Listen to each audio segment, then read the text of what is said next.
Bonjour à tous, j'espère que vous allez bien. Et ma première question est toujours la même. Est-ce que vous m'entendez? Vous pouvez échanger ensemble dans le chat.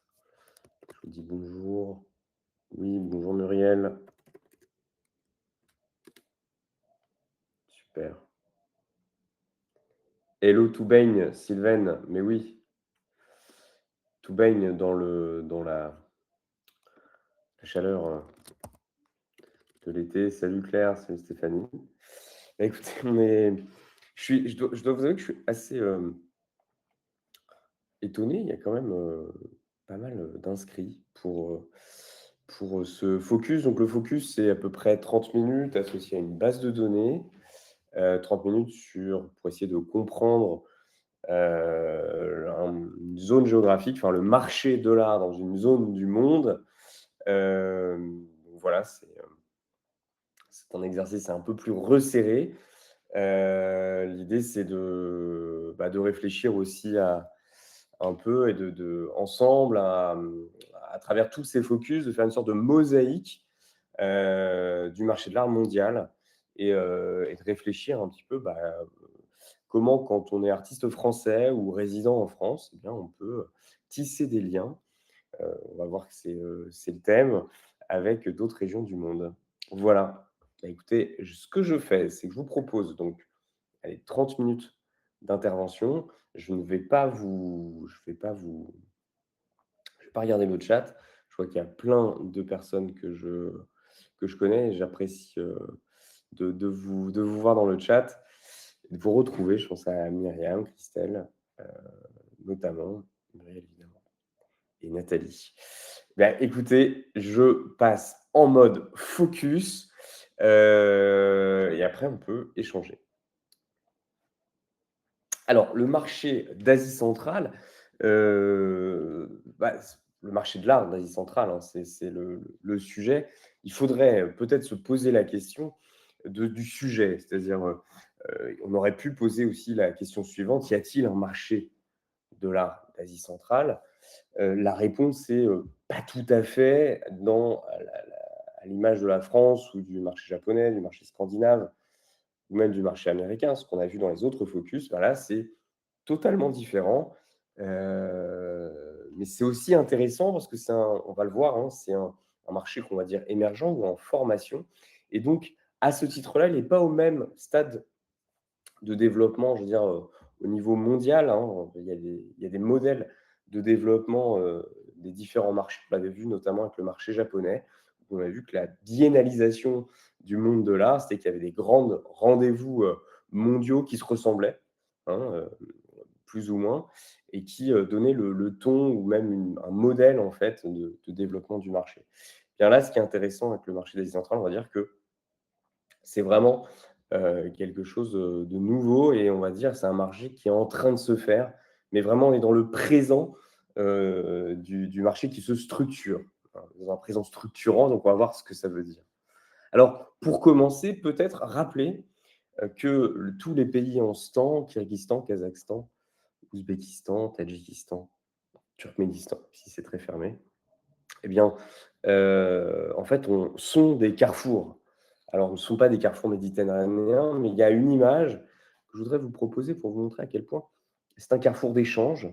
Et l'art, évidemment, qui est issu de ces territoires, est le fruit d'échanges très, très complexes et très, très riches, et qui sont souvent, d'un point de vue européen, exotisés, alors qu'en réalité, c'est beaucoup plus complexe. Eh bien, je vous propose une image, c'est l'image d'une monnaie Kushan de Kanishka Ier. Kanishka est un roi qui est un roi qui vient après les royaumes grecs. Alors, en Asie centrale, au nord de l'Afghanistan jusqu'au Tadjikistan, je vous montrerai une carte après parce que la géographie n'est pas toujours facile, eh bien, Alexandre le Grand est passé et a emmené avec lui des artistes grecs. D'ailleurs, on peut le voir, puisque sur la monnaie, eh bien, ce que vous voyez là, c'est un alphabet grec qui dit Bouddha. Alors, c'était traduit, donc on a une monnaie qui représente un Bouddha, donc indien, d'influence indienne, qui est frappé d'un alphabet grec, d'un royaume, donc le royaume couchant, qui est un royaume du Gandhara, donc le royaume entre le Pakistan, l'Afghanistan et le Tadjikistan, et qui montre toute la complexité, je dirais, toute la mosaïque de peuples qui ont échangé ensemble et qui ont créé des syncrétismes. Le syncrétisme, c'est le fait de mélanger en une seule culture plusieurs cultures. Et les monnaies Kushan sont à ce titre très très belles et assez émouvant de voir cette réunification comme ça de différentes cultures. Donc là, on a un Bouddha qui est écrit en grec au 1er siècle après Jésus-Christ, donc 200-300 ans plus tard, la conquête d'Alexandre le Grand. Donc on voit une culture riche, des échanges, on pense aussi à la route de la soie, et ces échanges ont façonné, on va dire, une culture dite traditionnelle, des Kanaks, mais aussi évidemment, ça a influencé avec la culture soviétique. Et aujourd'hui, on va voir que cet héritage, que ce soit, j'allais dire, culturel, mais aussi stratégique, eh bien, est toujours présent dans le marché de l'art. Alors, justement, en vous montrant cette monnaie, je voulais aller un peu contre l'exotisme. L'exotisme de l'Asie centrale, on pense souvent à des grandes steppes, et c'est vrai, il y a des grandes steppes et de très belles montagnes. On pense évidemment aux cavaliers peut-être de Kessel, mais en réalité, ça peut être intéressant justement de dépasser, sans pour autant le nier, hein, nier la culture, mais dépasser ce raccourci pour réfléchir, heu, au vraiment à la région, pour réfléchir un petit peu à ce que ça pourrait être. Alors contre l'exotisme, ce n'est pas évidemment, sans, sans regret parce que le Kessel est très beau et on a évidemment ces images-là. Mais il y a des choses encore plus intéressantes quand on regarde avec précision. Alors, peut-être, ces introductions-là pour dire que voilà, la région est riche de ces échanges. On parle évidemment des routes de la soie, on pense aussi peut-être à Marco Polo.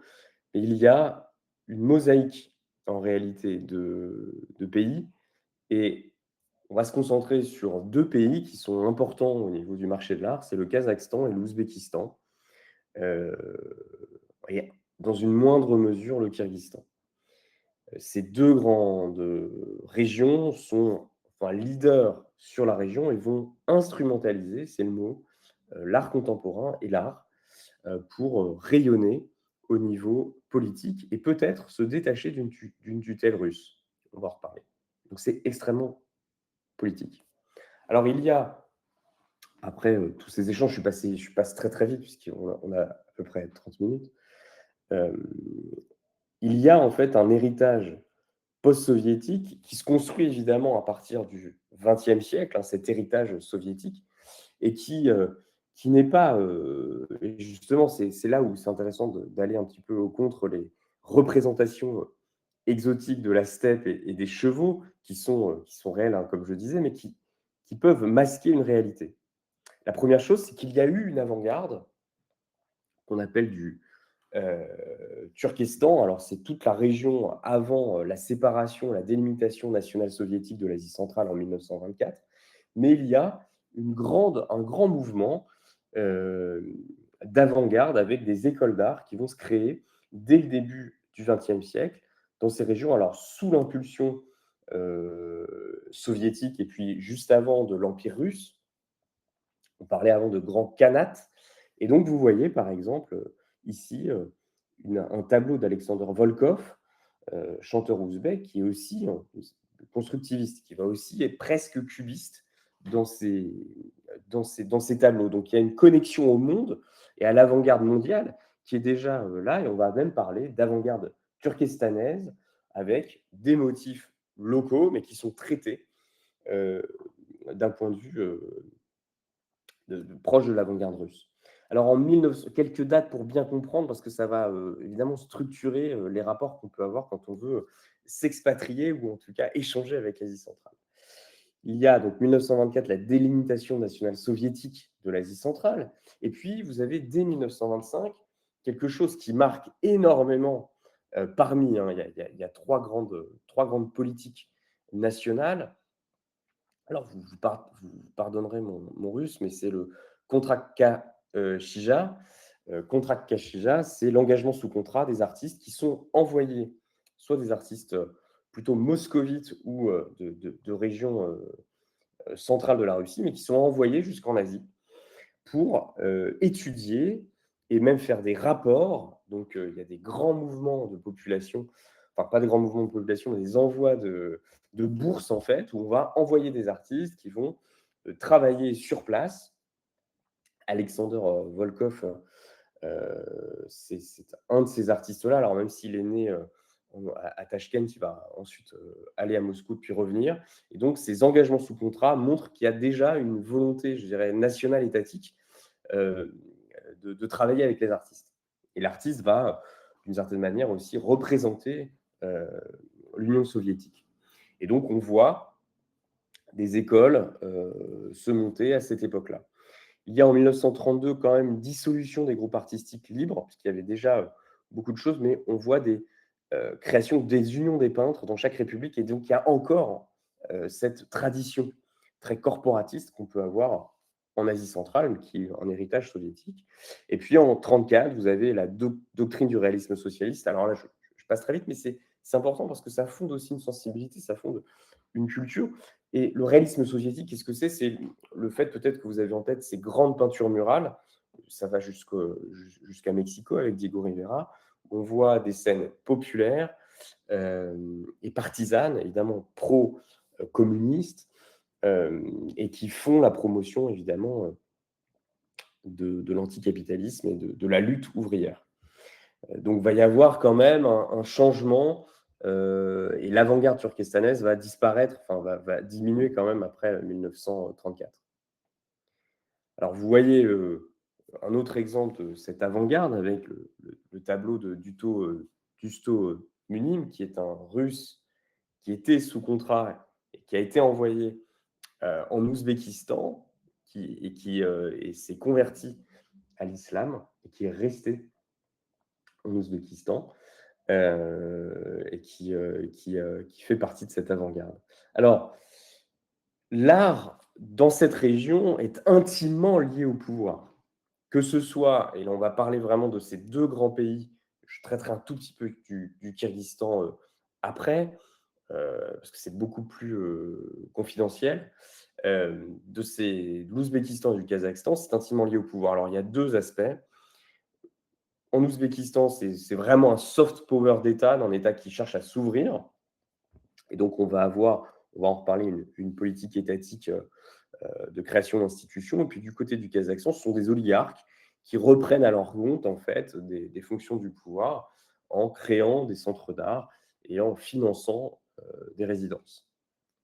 Donc on voit, que l'art de l'époque de l'indépendance, donc post-1991, hein, donc post-soviétique, est un héritier direct de l'art soviétique, hein, qui est fortement instrumentalisé. Donc l'art est intimement lié au pouvoir et donc, ce n'est pas encore ce qu'on pourrait dire un marché, libre. Même si, Nathalie Obadia, dans Géopolitique de l'art contemporain, montrait à quel point l'art contemporain est lié, aux États. Alors c'est bien ce qu'on va appeler un soft power, qui va réinterpréter, à l'image de l'œuvre d'Ilara Kapova, qui n'est pas Adidas, mais Le Cri de Munch, qui est une robe en tissu ICAT, donc traditionnelle, qui va réinterpréter les codes mondiaux avec un discours, enfin avec une grammaire traditionnelle, et tout dans une logique franchement de soft power, c'est-à-dire qu'on va avoir une logique de rayonnement, à travers les artistes, cette fois à l'international. Alors, en étudiant un petit peu le sujet, on peut parler de marché en formation. Alors, qu'est-ce que ça veut dire? Le marché en formation, c'est quand on va regarder un petit peu les institutions, les galeries, les écoles et évidemment les collectionneurs d'un territoire.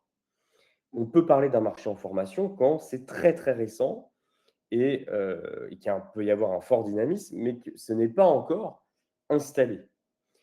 Marcel Fournier, dans Sociologie et Société, qui étudie l'internationalisation de l'art, analyse en fait le dynamisme d'un territoire en disant que pour qu'il y ait une, une, un marché, il faut qu'il y ait des galeries, et pour que ces galeries puissent faire connaître des artistes locaux et les exporter, eh ben, il faut forcément qu'il y ait des institutions comme des musées, des écoles, des événements significatifs, des expositions, foires et biennales, de bons artistes, ce sont des artistes formés, et un grand nombre de collectionneurs.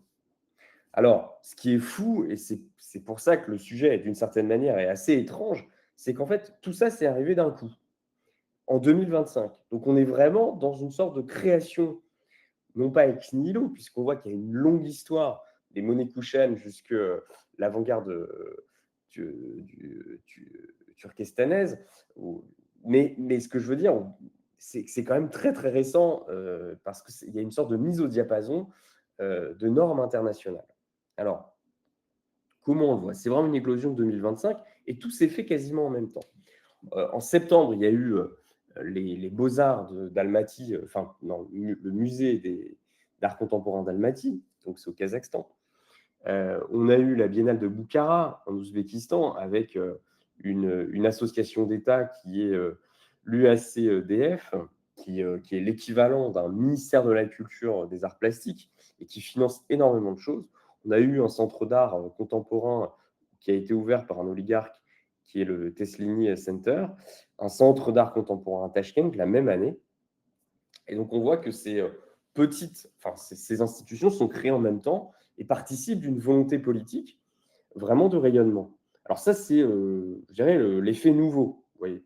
Alors, la question, c'est forcément, est-ce que par rapport à cette nouveauté, il y aurait des opportunités pour nous, Français ou résidents français, à créer des liens avec quelque chose qui vient d'éclore et qui paraît être ex nihilo, parce qu'en réalité, en creusant un petit peu, on voit qu'il y a très très peu de collectionneurs et très peu d'acheteurs. Donc on voit que c'est d'abord quelque chose pour aller à l'international. Alors, en creusant un peu plus, je parlais de ce soft power, de ces oligarques, effectivement, il y a des institutions qui n'auraient pas de collectionneurs, mais qui auraient peut-être besoin d'échanges. On voit notamment à Almaty ou à Tashkent qu'il y a une grande galerie, mais en creusant encore plus, on s'aperçoit que lors de la Biennale de Bukhara, on avait énormément de collaborations avec des artistes contemporains ou des artistes qui ont des pratiques contemporaines et des métiers d'art, et notamment les arts textiles. Et donc, il y aurait, ça c'est une première hypothèse, à réfléchir, si vous travaillez en lien avec le textile, eh bien peut-être à imaginer des choses. Donc on va parler d'une spécificité d'un marché qui est en formation, c'est-à-dire qu'il y a ces institutions, mais qui n'a pas de profondeur de marché, c'est-à-dire pas de collectionneurs, mais qui a quand même quelques spécificités, notamment le textile, puisqu'on voit qu'il y a des collaborations qui se font, ou plus largement avec des métiers d'art, notamment avec des acteurs des métiers d'art locaux, et des institutions qui vont quand même chercher à échanger avec des artistes contemporains. Mais on est vraiment au début, et donc ça peut être, on va le voir, on peut réfléchir à une autre manière de procéder que les procédures habituelles, comme ce qu'on avait pu voir sur le marché scandinave, qui était déjà très structuré. Alors comment se positionner? On a un marché en formation avec des institutions neuves, musées et centres d'art qui viennent d'éclore littéralement. Ce qui est intéressant de voir, et je n'en parle pas dans ces slides, mais ce sont des Français qui ont aidé un cabinet d'architecture français qui a travaillé avec un cabinet d'architecture kazakh ou centra-asiatique. Et donc, on voit qu'il y a quand même des liens qui peuvent être intéressants. Alors, en parlant de Gayane Umerova, dans l'entretien qu'elle a donné à Connaissance des Arts en mars dernier, qui est la présidente de l'association qui finance tous les centres, qui dit que plus de 60% de la population ouzbèque a moins de 35 ans. À travers notre travail, nous avons la responsabilité de créer en permanence des opportunités et les infrastructures nécessaires aux générations futures. Donc, il y a bien la réalisation, la conscience qu'il y a quelque chose de nouveau pour donner des opportunités de mobilité et d'échange à de jeunes artistes ouzbeks, peut-être avec des artistes français. En tout cas, ce serait l'idée ce serait l'idée que je vais vous proposer en tout cas. Alors, pour ça, il y a quand même si les institutions sont neuves au Kazakhstan et en Ouzbékistan au niveau de l'art contemporain, hein, bien sûr, au niveau de l'art contemporain, avec les musées et les centres qu'on a vus, il y a quand même des petites choses, mais très spécifiques. Et c'est pour ça qu'en fait, on peut très rapidement comprendre l'écosystème, contrairement à un écosystème français où on voit qu'il y a énormément d'assauts, énormément d'institutions et on se repère très très mal. Bah, c'est un peu plus facile en Asie centrale parce qu'il y en a moins. Alors, qu'est-ce qu'on dit de quoi parle-t-on quand on parle de mobilité entrante ou sortante? Entrante, c'est quand vous allez euh, vous allez dans il y a des gens qui viennent dans un pays, et sortante, c'est quand vous partez de votre pays et vous allez vers un autre pays. Donc, évidemment, il y a le service culturel des ambassades en Asie centrale, et je pense notamment à l'ambassade de France au Kazakhstan et à l'Alliance française d'Almaty, qui est liée à une galerie, qui est la galerie Essentai, qui a un programme, donc ça c'est une galerie privée, il n'y en a pas beaucoup, c'est une des galeries les plus dynamiques, avec le site Art Futur que vous pouvez aller voir. Alors, il y avait eu un appel à projet en 2023 avec la France. Il y a eu des artistes français qui y étaient allés. Et aujourd'hui, il y a des appels à projets avec tous les pays d'Europe. Donc, ça peut être intéressant quand même de les contacter directement. C'est le lien, je dirais, le plus direct. Alors, soit de contacter l'ambassade de France directement, hein, les consulats, les services culturels d'une ambassade ou d'un consulat est obligé de vous répondre. C'est un service public quand vous êtes français. Vous pouvez évidemment démarcher l'Alliance française avec un projet et on va le voir directement aussi Art Futur et Sentai Galerie. Alors, tout l'enjeu pour moi, ça va être de réussir, de réfléchir avec vous à quel projet vous pourriez mener, formuler pour pouvoir ensuite échanger avec les différents acteurs qu'on va voir ensemble. Donc ça, c'est du côté kazakh, si je m'appuie sur les institutions françaises côté kazakh. Mais je peux aussi contacter directement des centres culturels, à l'image de l'Institut français culturel ou l'Alliance française d'Almaty, l'Alliance française du Kazakhstan. Eh bien, en France, il y a aussi des centres culturels kazakhs, à l'image de l'Alliance française d'Almaty. Hein, bah, vous avez la même chose, un centre culturel kazakh en France, Korkut, qui a été inauguré par l'ambassade du Kazakhstan à Paris et qui est peut-être l'endroit privilégié à contacter pour monter un projet d'échange, puisqu'on voit qu'il y a une dynamique, une volonté dynamique des pays d'Asie centrale de faire des échanges avec des artistes, et notamment peut-être des échanges culturels, soit en accueillant des artistes centra-asiatiques en France, ou évidemment en allant voir des artistes kazakhs dans leur pays. Donc là, ça c'est une première chose. Et puis vous avez une autre association qui est, ça c'est quelque chose qui est très très peu utilisé. Ce sont les groupes d'amitié des assemblées nationales. Alors il faut savoir que à l'Assemblée nationale, vous avez des groupes d'amitié qui sont des associations transpartisanes avec différents bords politiques qui ont pour rôle eh bien, de créer des liens entre plusieurs pays. Donc leur rôle, c'est de créer du lien. Donc vous pouvez très bien aller les voir et formuler un projet et vous allez avoir des contacts. Mon avis sur un marché en formation, c'est que finalement, il y a peu d'acteurs et comme les choses sont en train de se faire, c'est quelque chose de très dynamique qui bouge. Donc, c'est ouvert. Vous n'avez pas besoin d'être très connu pour formuler un projet et oser contacter soit le centre culturel kazakh, soit un groupe d'amitié franco-kazakh de l'Assemblée nationale. Donc, c'est un peu l'avantage des marchés qui se forment, des structures qui sont en train de se faire, c'est que finalement, elles ont aussi besoin de vous, et donc, ce sont des moments privilégiés. Et surtout que là, on vient de voir en fait que c'est très, très récent, c'est à moins d'un an, quasiment d'un an. Alors, ça, c'est pour évidemment avoir des contacts et peut-être s'appuyer sur des institutions existantes, des associations fortes existantes. Et on voit que le contact est beaucoup plus facile que dans d'autres pays. Notamment, je pense au Japon, où ça peut être un peu plus compliqué, ou même tout simplement en France. Ensuite, il y a le site On the Move qui répertorie. Alors, le manuel On the Move, c'est un site européen qui fait des guides pour les artistes, à destination des artistes, qui veulent eh bien, bouger, c'est-à-dire être en mobilité sortante et aller à l'étranger, soit dans lors de résidence et avoir des rémunérations pour ça, c'est-à-dire toucher des fonds pour financer leur projet. Eh bien, il y a là le MIRA, donc une résidence et mobilité professionnelle, donc, qui va aider des artistes qui formulent des projets de recherche, qui souhaitent partir dans un pays pour une durée minimum d'un mois, eh bien, étudier et travailler sur des projets artistiques. Pour ça, eh bien, vous pouvez, faire un dossier de candidature et vous associer, aux centres qui ont été listés plus en avant. J'en ai listé d'autres parce qu'on a une base de données. À chaque focus, il y a toujours une base de données avec une liste, je vous montrerai, c'est assez, complet. Mais vous pouvez très bien, demander, eh bien, un partenariat avec un centre ouzbek ou kazakh pour déposer une résidence et une mobilité professionnelle. Donc, dans le cadre du MIRA, souvent, quand vous êtes en association avec un métier d'art, vous voyez que ça, c'est aussi très présent, comme j'en avais parlé tout à l'heure.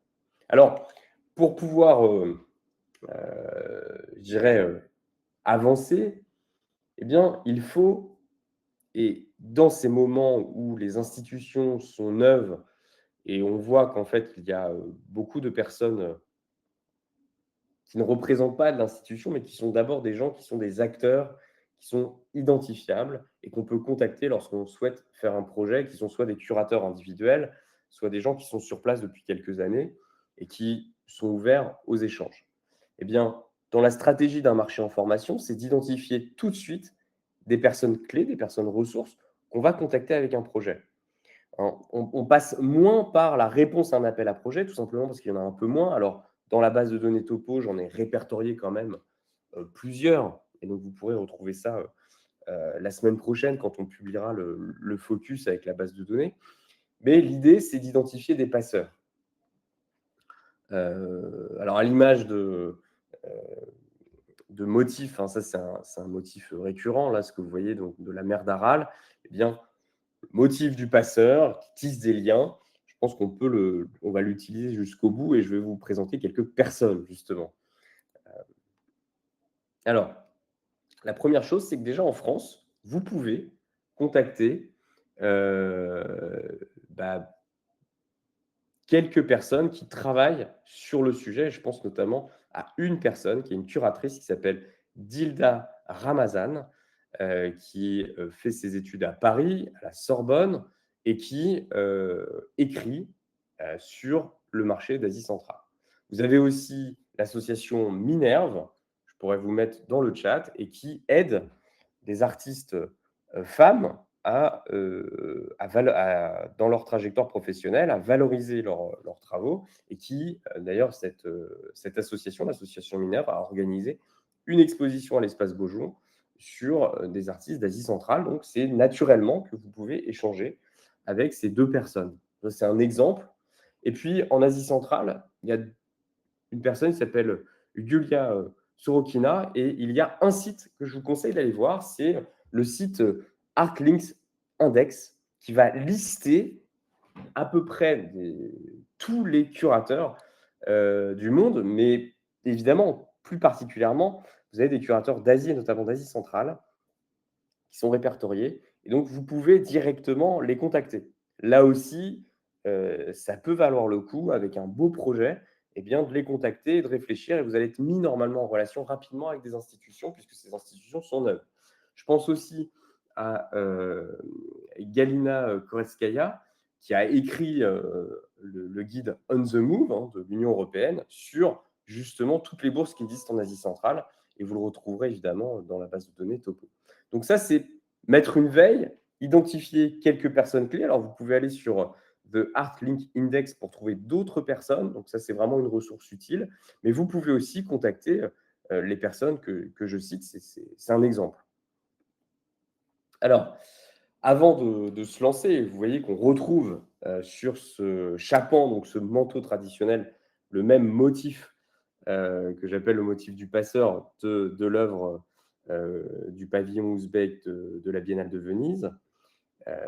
Eh bien, est-ce que avant de se lancer, est-ce que certains aspects de mon travail résonnent avec la culture centra-asiatique?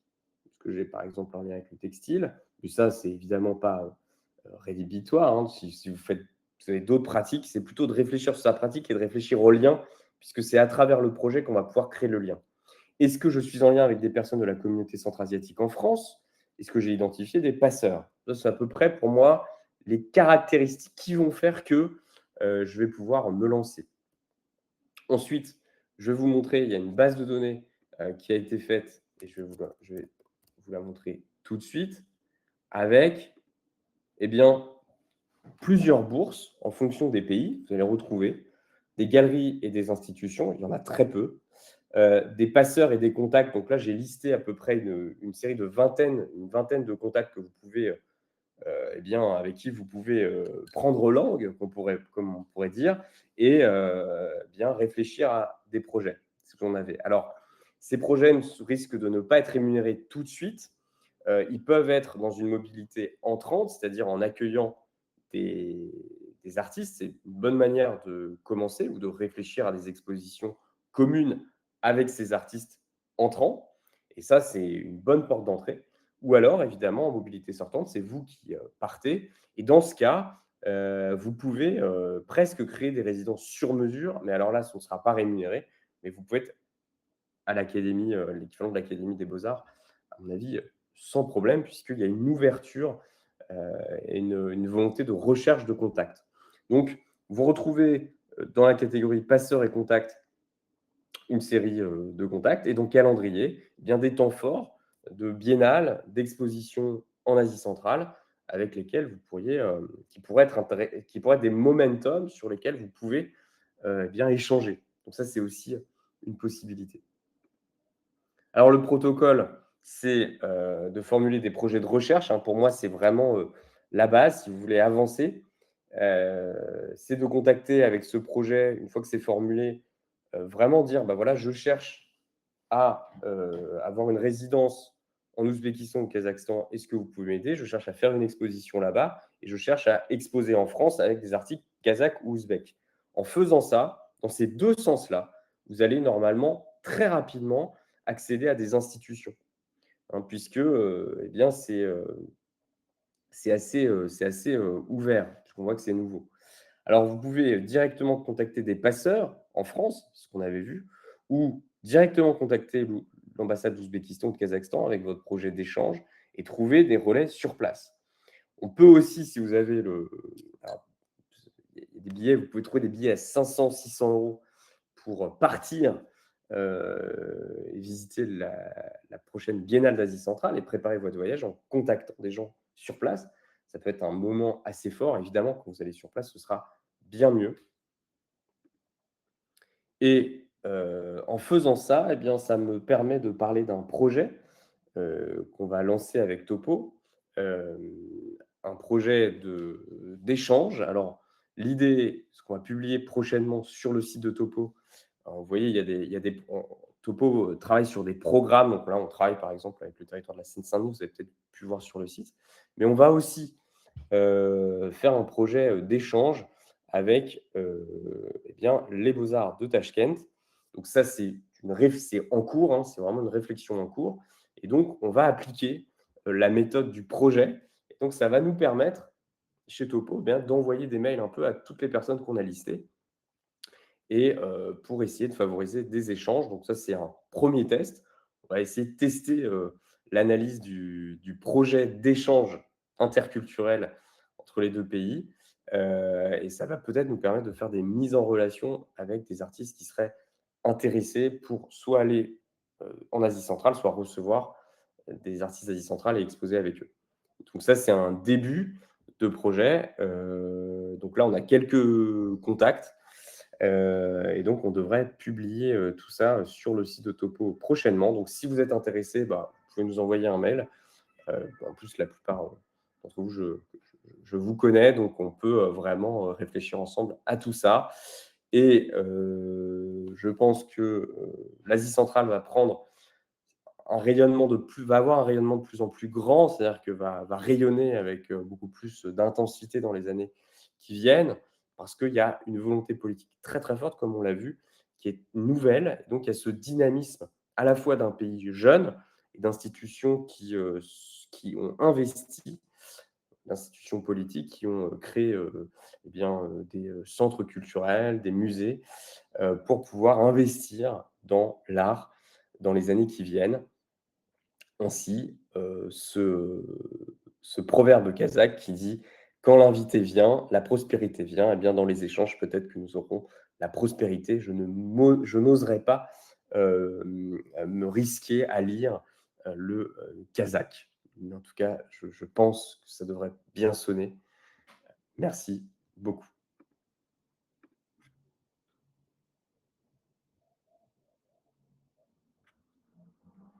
Alors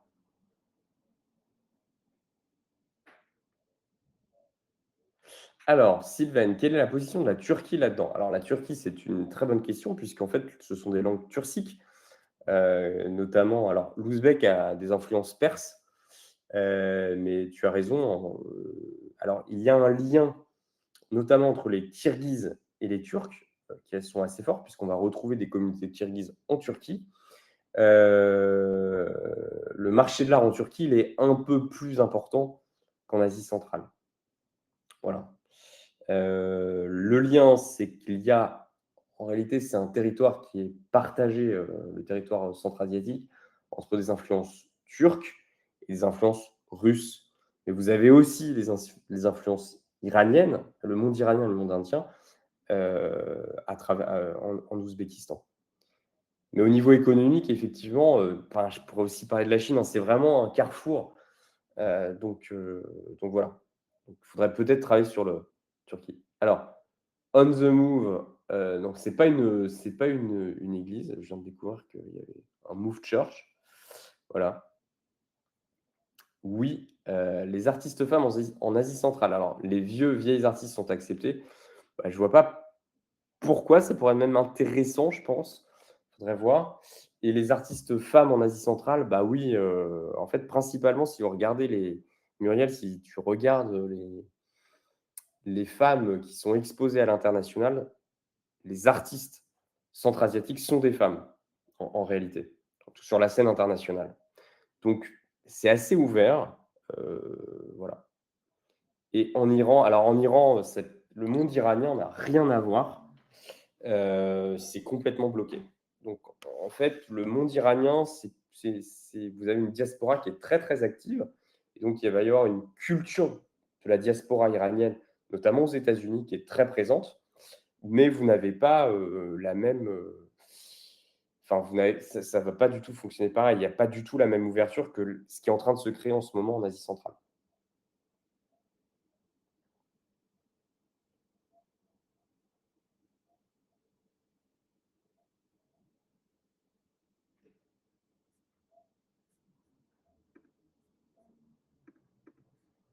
Donc voilà, c'était assez alors actuellement, la situation géopolitique et économique joue-t-elle en défaveur de tout projet artistique dans ces zones? La réponse est oui pour l'instant. Moi-même, je devais aller en fait heu, à Tachkent en Ouzbékistan au mois de mars dernier, donc il y a 2 mois. Mais ça a été, repoussé, c'était en mars-avril, ça a été repoussé à cause du conflit en Iran. Donc oui, effectivement, parce qu'il y avait un calendrier d'annonces et notamment, d'inauguration de centres d'art, en Ouzbékistan, donc ça a été, repoussé. Donc effectivement, oui, pour l'instant, c'est quand même, un peu plus compliqué. Moi, je pense que ça ne va pas, c'est vraiment momentané et j'espère, enfin, c'est ce que je pense que ça va continuer à se développer. Parce qu'il y a quand même beaucoup d'investissements qui sont faits.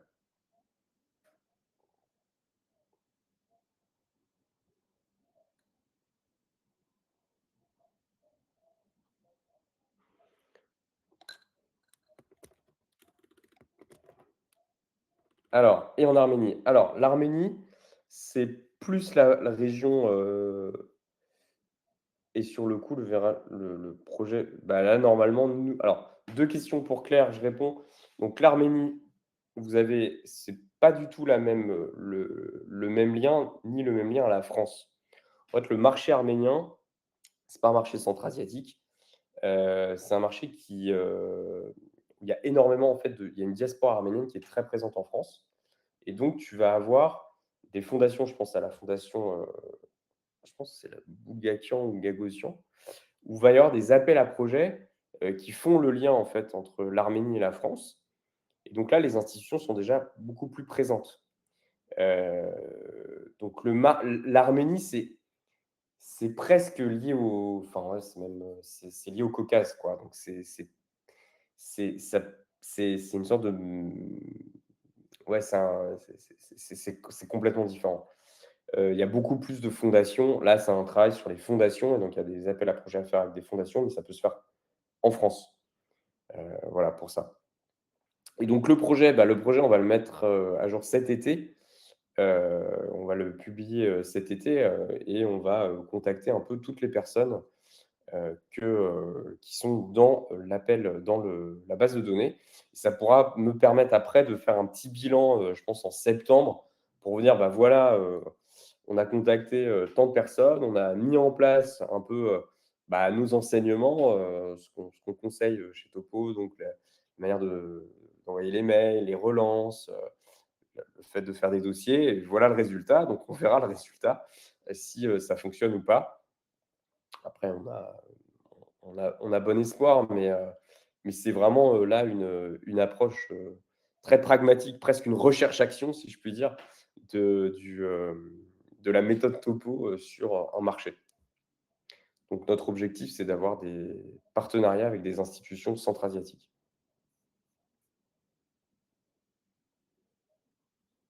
Donc n'hésitez pas à nous envoyer un petit mail, moi je vais le noter, dans mon dossier, si ça vous intéresse. Alors, évidemment, c'est totalement, bénévole dans le sens où, bah, là, il y a vraiment pas de, enfin, on n'est pas sûr d'avoir de bourse, enfin, voilà, mais en tout cas, l'idée d'avoir, nous, d'accueillir des artistes en résidence en France, en travaillant avec l'ambassade ouzbek, ça peut être, hyper intéressant et si on peut après, trouver, des institutions, centra-asiatiques qui accueillent des artistes, alors on aura peut-être pas garantir une bourse, mais en tout cas, ça pourrait être déjà, je trouve enrichissant. Voilà, donc à voir. Et ouais, en mode, Stéphanie, en mode R&D, recherche et développement ou recherche-action, c'est-à-dire, on a une théorie et puis on va, essayer de l'appliquer à partir d'une analyse et puis de quelques contacts. Parce qu'on a aussi des contacts, en France avec, des artistes, d'Asie centrale. Voilà. Eh bien écoutez, il me reste à vous souhaiter dans cette chaleur une bonne soirée et ensuite, et de vous dire à bientôt. Est-ce qu'il y a d'autres as-tu ce genre de projet dans d'autres zones? Pour l'instant, non, même si j'ai bien envie de voyager dans le monde entier.